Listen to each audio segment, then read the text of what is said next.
Hey bro, এদিকে আসো। ভাই ইংলিশ ইংলিশ বুঝি না, বাংলা কোন? এ ভাই, আমরা তো ইংলিশ বেশি পারি, তাই জন্য ইংলিশ বলি।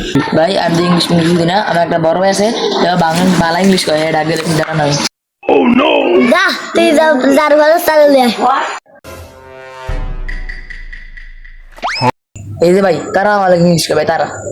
ভাই ওই শান্তার বড় ভাইয়ের লয়ে এসে তুই আমার ছোট ভাইয়ের লাগে বলতে হবে ইংলিশ কর। কি রে, তোর সমস্যাটা কি? ভাই ভাই ভাই, লাগি না লাগি না ভাই, লাগি না। পারলে আমার লাগে ক। তুই আগে প্রথম করে ইংলিশ ক। But no, I am for girl. Fucking not you. Computer knew. Mia Khalifa is a husband. Killer me squad. Jonathan is the best player football খেলোয়াড়। ভাই আপনি খুব ভালো ইংলিশ করেন।